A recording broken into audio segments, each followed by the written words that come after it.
የካንሰር ህሙማኖቻችን በጣም ብዙ አይነት ካንሰር ነው ያለው። ለምሳሌ የደም ካንሰር የምንሰጠው መድኃኒት ብዙ። ስለ አስተዳደጉ የት እንደተፈለገ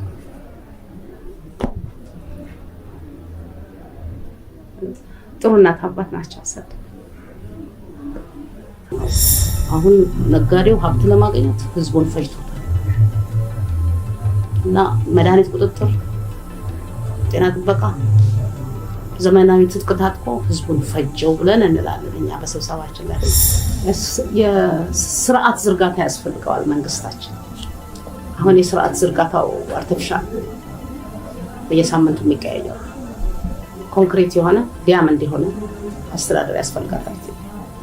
ውጭ ሀገር ላሉት መልእክት የምሰጠው ባካችሁ አታሳሱት ህዝቡን።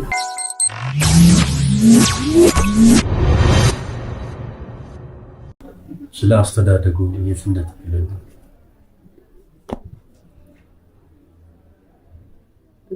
ጥሩ እናት አባት ናቸው አሰድ።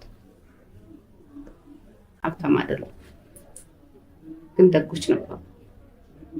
በኋላ ከነሱ ውጭ ነው የኖርኩት። በኋላ ደግሞ ሊቃውንቶች እጅ ነው በገዛ ፈቃድ የገባሁት እና ከቤተሰብ ተለይቼ ነው የኖርኩት። ትንሽ ጊዜ ነው ከእናት ጋር። የት ማለት ነው? አዲስ አበባ ነው የተወለድኩት። ከዛ በኋላ ወዴት ሄዱ ሊቃውንቶች? አያቴም የባህላዊ እውቀት ነው ያላቸው። ከዛ በኋላ ደግሞ ያገኘኋቸው ሰዎች እዚሁ አዲስ አበባ ታላላቅ ሊቃውንቶች ነበሩ። እነሱ ጋር ያለውን ከጨረስኩ በኋላ ወደ ጎጃም ነው የሄድኩት። በጣም ትልቅ ነገር ያለው ጎጃም ውስጥ። ምንድን ነው የተማሩት? ማለት ሊቃውንቶቹ ጸደብዳቤ። አሁን የድጓ መምህር፣ የቅኔ መምህር የሚባሉ አሉ። ጸደብዳቤ እስቲ ተመልካቾች እንዲያውቁት ምንድን ነው? የእጽዋት መድኃኒት መዝግቦ መጥፋታቸውንና መኖራቸውን ማረጋገጥ ነው ጸደብዳቤ። እና ያሉትን የመድኃኒት እጽዋቶች ነው የተማርኩት በቦታው ላይ።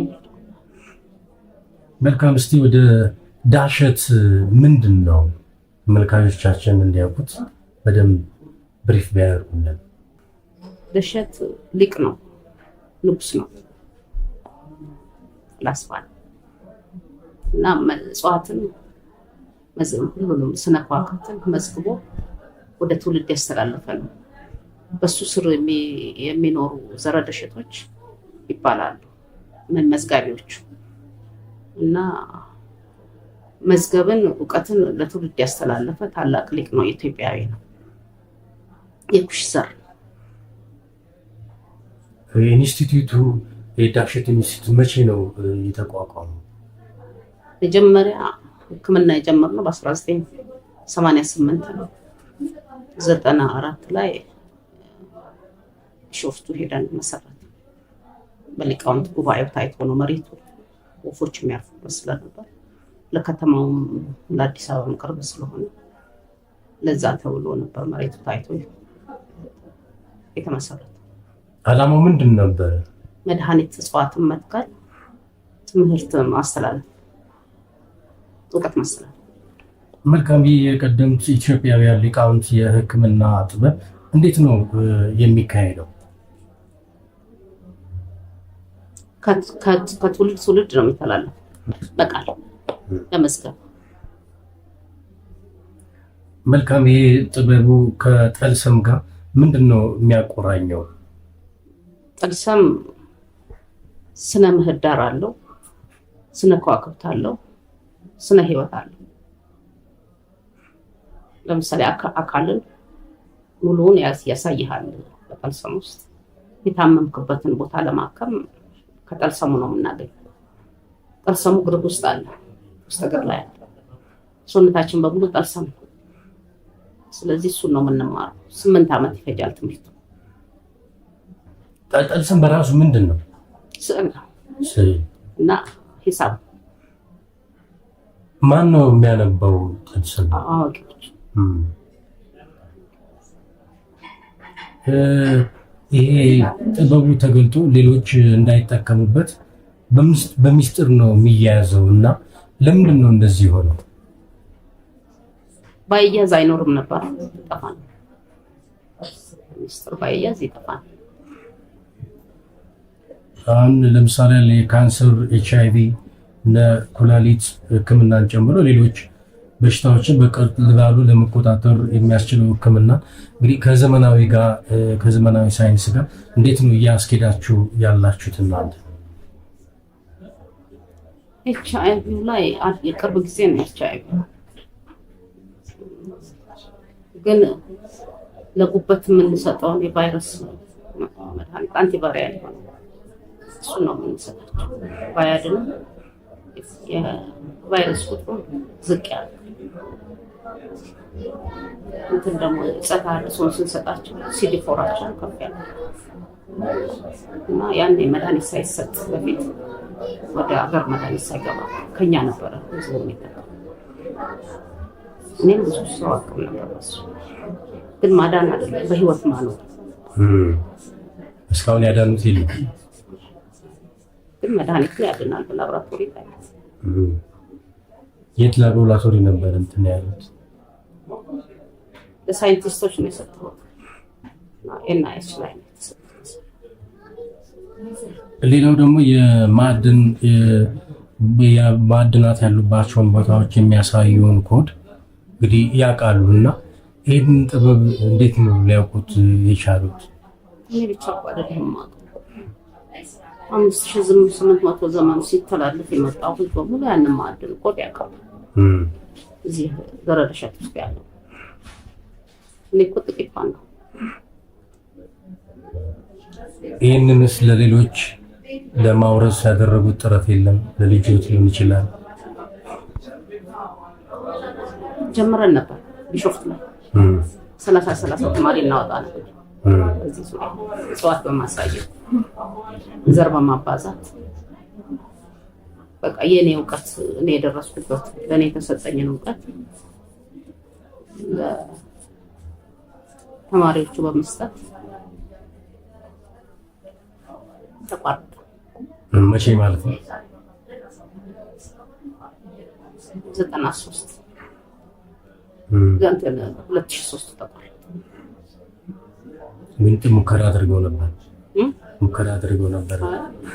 ጥሩ እየሰራ ነበር ከሊቃውንቶች እነሱም ያስተምሯቸው አሉ። ከዛ እኔ ጋር የሚመጡና አገልግሎት እየሰጡ ይማራሉ ተማሪዎች። ምን ያህል ተማሪዎች ነበር? 30 ምን ያክል እና በላው ምንም ችግር ስለሆነ ስራ ይሰራሉ፣ እዛ ይማራሉ።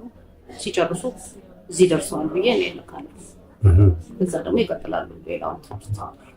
እርስዎ ነው የሚያረጋግጡላቸው? ማወቁን ካላወቅም አይችልም ብዬ እሰጣለሁ። ለምን እንዲበላሽ አልፈልግም፣ ሌላ እንዲሰራ። ሰርቲፊኬት ነው የሚሰጧቸው? አወኩልህ። ኦኬ።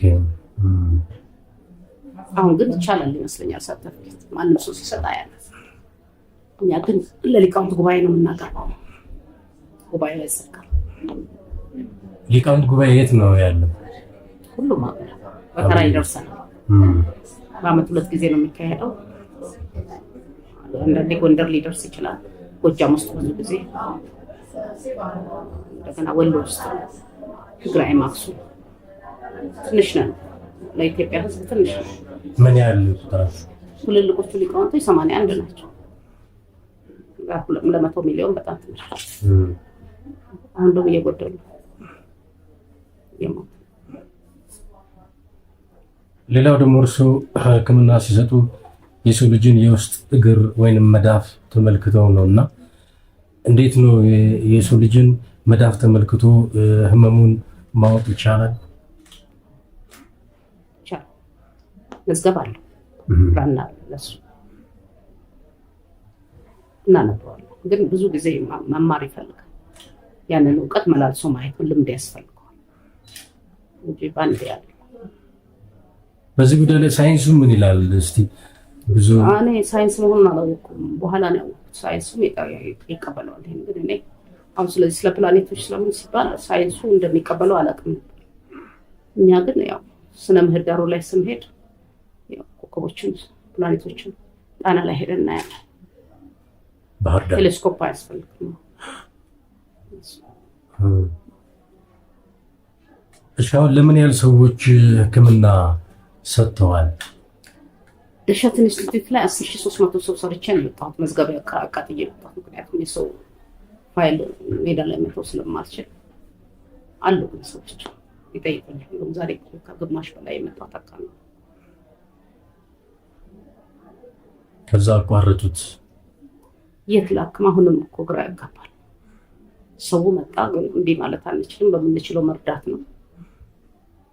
አለመቻላችንንም ሲረዳልን ይተወናል። ሰው ግን እምቢ ማለት አልፈለገም። ጫካን ለቅማለን መድኃኒት ነው።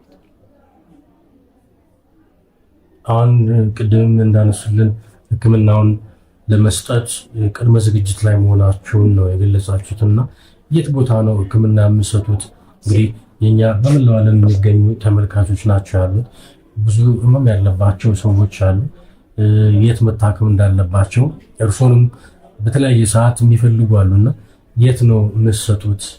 መቼ ነው የምትጀምሩት? ሰኞ እንጀምራለን። ግን ሰው ባይቸገር ጥሩ ነው። አንድ ሰው ምን አቅም አለው?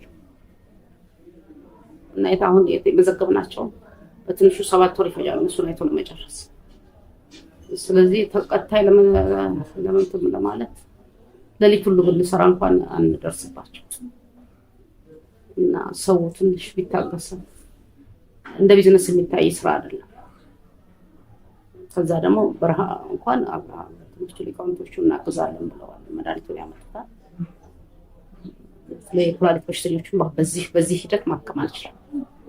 ኢንፌክሽን አላቸው ብዙ። ስለዚህ መድኃኒቱን ሰጠህ ለኢንፌክሽን ማጋለጥ ነውና ቤት ያስፈልገኛል። እንግዲህ እስኪ ኢትዮጵያ ህዝብ ያውቃል። አሁን መንግስት ያውቃል። ለመንግስትም ሪፖርት አላደርግም። ለሀገሬ ህዝብ ግን ምን ማድረግ እንዳለብኝ መሬትን በወስድ እንደገና ልግዛም ብል እንኳን ተመልሶ የሚወሰድ ከሆነ የሊቃውንቶችን እውቀት ሜዳ ላይ መበተን ነውና ምን ማድረግ እንዳለበት ህዝብን ቢነጋገርበት ጥሩ ነው። እንግዲህ ከምን የመጣ እንደሆነ አይታወቅም። ድሮ የኛ ሊቃውንቶቹ በጣም ጉበት በሽተኛ ሲበዛ የት አካባቢ ይሄ በሽታ እንደተፈጠረ ምን እንደሚመገቡ ዘሮ ያያሉ የኛ ሰዎች እና ከምን እንደተነሳ ያውቁታል። አሁን የኩላሊት ህመም በእኛ አቅም ከምን እንደተነሳ ልናውቅ አንችልም። ሁሉ ሰው ፌል አድርጓል ኩላሊት እና ያኔ 1 እና 2 ሰው ነው የምናክመው ተንከባክበን እዛ ደሸት ኢንስቲትዩት ውስጥ። አሁን ግን እንዴት አድርገን ነው የምናደርገው? ይሄን ሁሉ ሰው በድንኳን ነው የምናክመው። በጣም አስደንጋጭ ነው። የካንሰርም ማፍላት ያለብን ባክቴሪያ አለ ሴሉን የሚበላ በጣም የሚገርም ባክቴሪያ ያላት ኢትዮጵያ እና እርቦ ላይ አድርገን እናፈላዋለን አፈር ጋር ደባልቀን። ያንን አፈር ካፈላን በኋላ ዘራዋለን፣ ዘር እንሰጠዋለን። ያንን አጭደን ቀምመን ነው ከምግብ ጋር የምንሰጣቸው። ሴሉን ይበላዋል።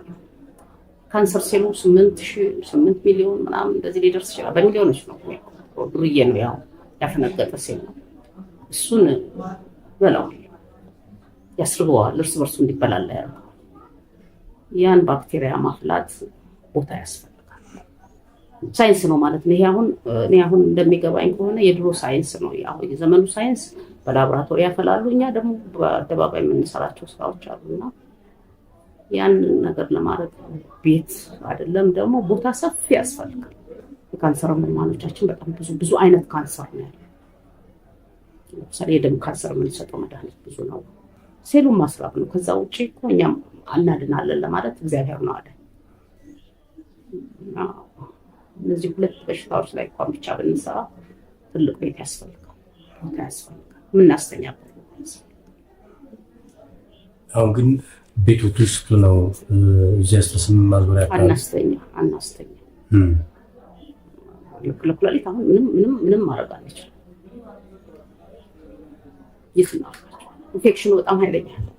መጀመሪያ ደረጃ ኢንፌክሽን ይዛቸዋል። ኢንፌክሽኑ አይታወቅም፣ ትኩሳት አላቸው። ከዛ በኋላ ደግሞ ፈንገስ ይከተላል፣ ይሞታል።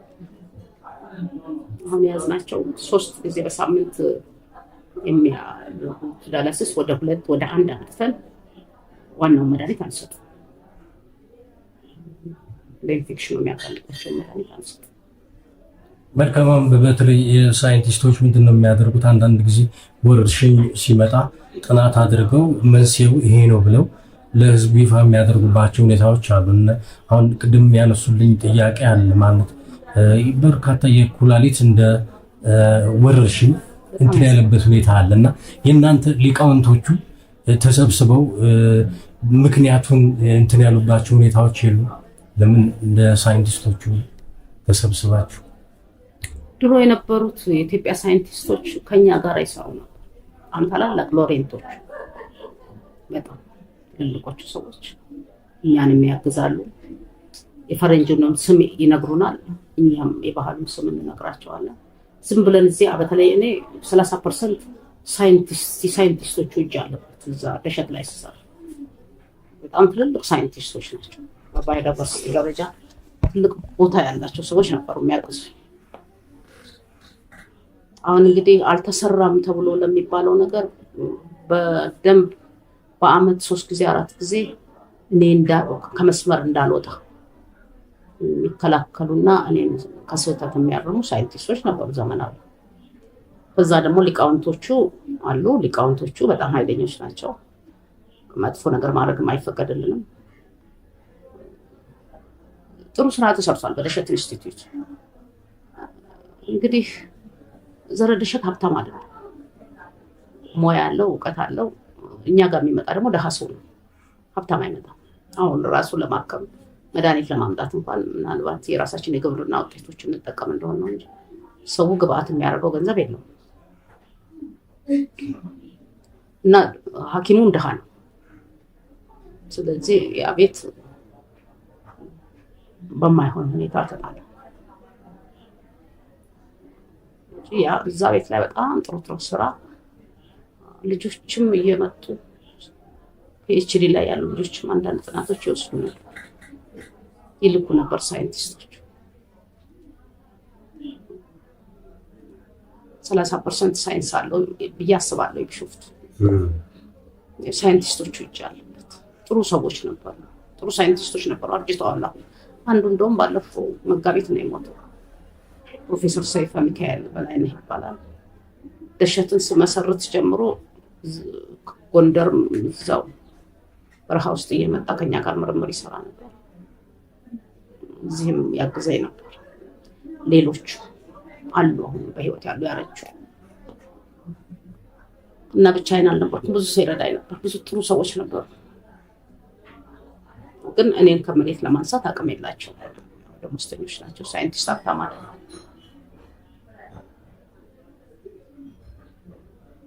አሁን በመላው ዓለም ለሚገኙ ተመልካቾች እንግዲህ የሚያስተላልፉት መልዕክት ካለ ከዚህ በተጨማሪ ለመንግስትም ኢትዮጵያ ውስጥ ብዙ ህመምተኞች አሉ፣ ከህመማቸው ለማገገም ቢቱ ለህዝቡ ኢትዮጵያዊ ለሆነ ሁሉ ራስህን ሁሉ ነው፣ ራሳችንን እንሁን እና የራሳችንን ነገር እንወቅ። ገባ እንበላ። ማንም ሰው ገባ ብሎ እኔ አጋጣሚ ነው እዚህ ውስጥ የገባሁትና የዘለኩበት። እንደኛ ተንገላተህ ተማር ሳይሆን ራስህን ሁን። የራስህ ነገር ብዙ አለህ ነው የምለው ለህዝቡ። መንግስትን አላስቸግርም። እንደ ሰው እንደ ዜጋ እኔ ለራሴ በልቼ ማድረው አላጣሁም። ግን እኔ መንግስትን ለማኝም አይደለም አለምነው። ይቅርታ ይሄን ብታስተላልፈው ስም አለምነው። ህዝብ የራሱን ውሳኔ ያደርጋል። መንግስት ማለት ህዝብ አይደለም። እውቀት ያለውም በእውቀቱ፣ አቅም ያለው በአቅሙ ህዝቡን ለማዳን እውቀቱን ለማዳን ይጣራል። መንግስት በኩል ያለኝ ነገር አሟት ይቻላል። ብንረሳቸው ይሻላል። ዘመናዊ ስለሆነ ቁጥር በቃ የምታየው ነገር ለሀገሪቷ የማይጠቅም የሚያሳፍር ነገር ነው የምናየውና በተለይ በእጽዋት አካባቢ እኔ ብዙ እውቀት አለኝ፣ በቂ ነው የሚባል እውቀት አለኝ። የማያቸው ነገሮች ራስን ማታለል ራስን ማሞኘት ስለሆነ ከመንግስት በኩል ማንንም መንግስት አካል ነኝ የሚለው ማነጋገርም አልፈልግም። ከዚህ በኋላ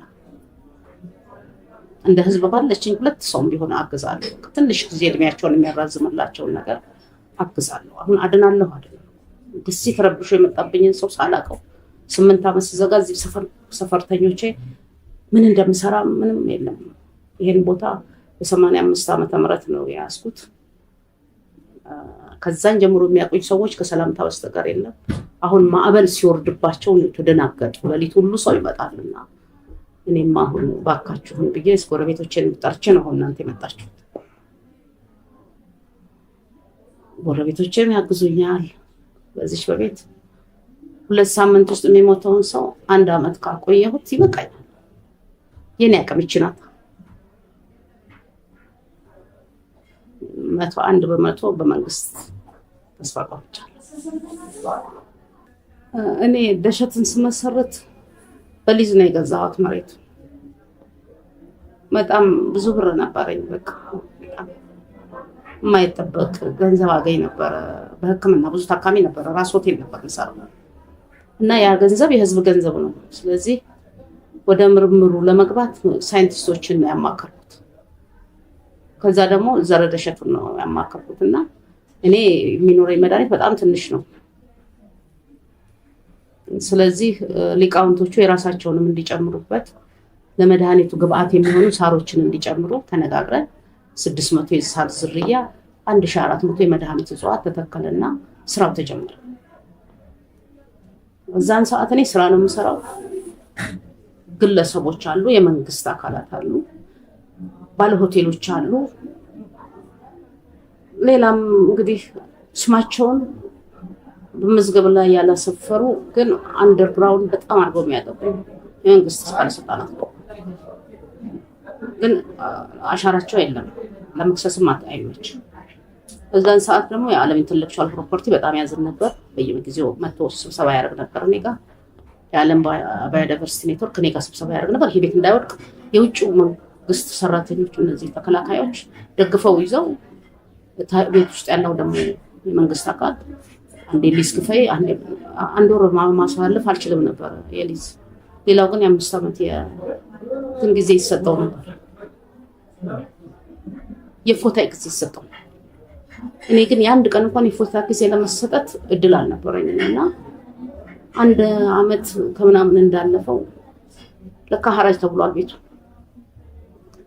የአካባቢው ሰው ያንን ቦታ ስለሚፈልገው ወይም ሌሎቹ ሰው የሚፈልጉ ሰው ሰራተኞችን ያስተባ 46 ሰራተኛ በገንዘብ ተገዝቷል። የከተማው ከንቲባ በገንዘብ ተገዝቷል። ሳይንስና ቴክኖሎጂ ከፍተኛ ባለስልጣኖች በገንዘብ ተገዝተዋል። ሁሉም ይሄዳሉ እና አቶ ጁነዲን ነበር በዚህ ሄጄ በጣም አነጋግራቸው ነበር። ምን ይሻለኛል? የዴሌጌሽን ሁሉ ልከዋል። ምን ይሻላል? እና መጨረሻ ላይ ሐራጅ ተባለ። በ111 ሺህ ብር 200 ሚሊዮን የሚገመት በዓለም ኮንቬንሽን የተቀመጠ በ111 ሺህ ብር እንዲሸጥ። ከዛ ለአንድ ታካሚ ነው የነገርኩት እና ባለስልጣኖች ካወቁ ነገር ነው ሄጄ ከንቲባውን ሳነጋግረው እኔ መሸጥ መብት የለኝም ያንን ቦታ። ለምን በዓለም ባዮዳይቨርሲቲ ኮንቬንሽን ላይ የተመዘገበ ነው። የአፍሪካ ህብረት አባል ነው ድርጅቱ። ትልቅ ስራዎች ተሰርተውበታል። የደርባኑ ስምምነት እዛ ግቢ ነው የተተከለው እና እኔ መሸጥ አልችልም፣ ሐራጅም መባል አይችልም ስለው ታስረሽ ይሸጣል። ያ ሰውዬ 2 ዓመት ሊዝ ከፈለልኝ ታካሚ። እዛን ጊዜ ነው እንግዲህ ተስፋ መቁረጥ የጀመርኩት። ከዛ በኋላ እንትን አምጥተው ይደፉ ጀመር። ትልልቅ ጋራጋንቲ መጥቶ በር ላይ ተደፋ። ታካሚ መግባት አልቻለም። እኔም ከግቢ መውጣት አልቻለም። እንዳልወጣም እንዳልገባም ተደረገ።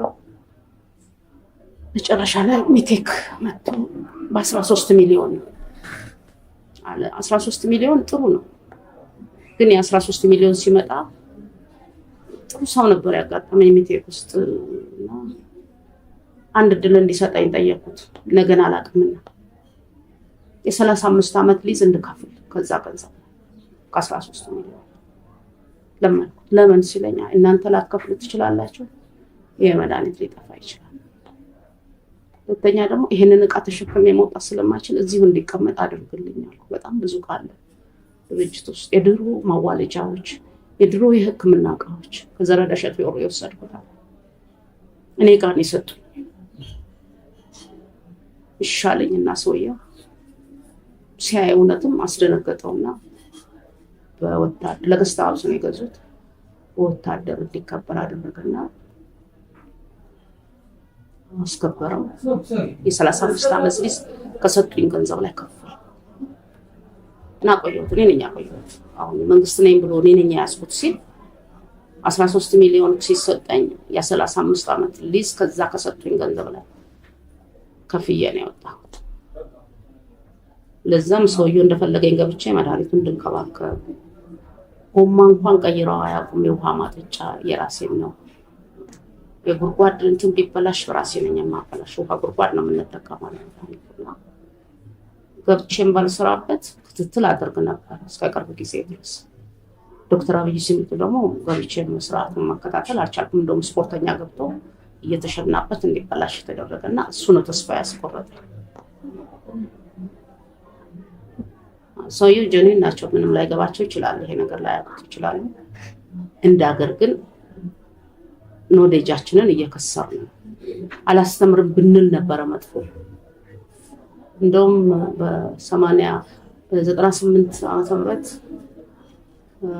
ዩኒቨርሲቲውን ለመስራት ከውጭ ሀገር ሰዎች ጠይቀውን ዘረደሸት 81 25 ሆኖ መጥቶ እዛው ግቢ ለማስተማር ዩኒቨርሲቲውን ለመስራት ትርፍ ቦታ ሁሉ ጠይቀን ነበር። እምቢ ብሎን ነው ከተማው 2003 ላይ ጥያቄው ወጣ ማለት ነው። ምን አለ እዛው ነው እና መንግስትን አንጠይቅም። መጠየቅም የለበት ምንም አያደርግም።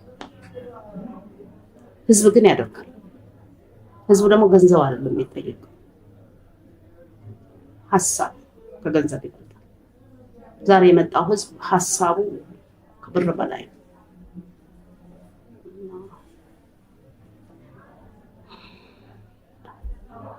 ስለዚህ እንዴት ነው የሚነበበው? ይሄ ነው እኮ ይሄ ነው በሙሉ እኮ የኢትዮጵያ እንትን እኮ የቤተክርስቲያን እኮ ሴሜቲክ ነው። ጥርሰሙ ግን ኩሽቲክ ነው። ምልክት ናቸው። ቋንቋቸው ራሱ ምልክት ቋንቋ በጣም የሚያኮራ ትምህርት ነው። ለመጀመሪያ ነው ችግር የሚያመጣው። የመጀመሪያ ወቅት ላይ በጣም ትጎዳለህ ለማወቅ በጣም አእምሮን ለማነጽ እንጂ ካወቅኩ በኋላ በቃ ብዙ ማስቸጋሪ አይደለም። ይህንንስ ለመጪ ትውልድ በመጽሐፍ መልክ ጽፈው ለአንባቢያን ለማቅረብ ሀሳቡ የለም? ከጻፍኩት እኮ መቅድሟ ላይ ነው ለእንትና ለዶክተር ሮዳስ መቅድሟ ነው ያ ሁሉ እንትን ያስነሳ መቅድም በጣም ትንሽ ነገር ነው። በዛ ሀሳብ ላይ የሰጠሁት እንጂ 1800 ገጽ ነው የጻፉት ሰዎች። ተገለበጠ ነው የኔ አይደለም። ይሄ እውነት የኢትዮጵያ እውነት ነው ተብሎ ጽፈው አስተላልፈዋል ሰዎች። እሱን ወደ መጽሐፍ ገልብጠን ማለት ተው አይን ያለው ሰው ይቅርና አይነ ስውር ሁሉ ይከራከራል። ስለዚህ ይሄን ስድብ የኔ አቅም እነሱ አይጽፉም አይወጡትም። ደፋር እኔ ነኝ እንግዲህ ለማውጣት ማለት እሱ ሳይሆን ጥበቡን ሳይሆን መጽሐፉን ታሪኩን ለማውጣት ስድቡ ይቻላል። ይሄን ለምሳሌ ሴሜቲኮቹ እኛንን ቀድመን የተፈጠርን ባዮች ናቸው።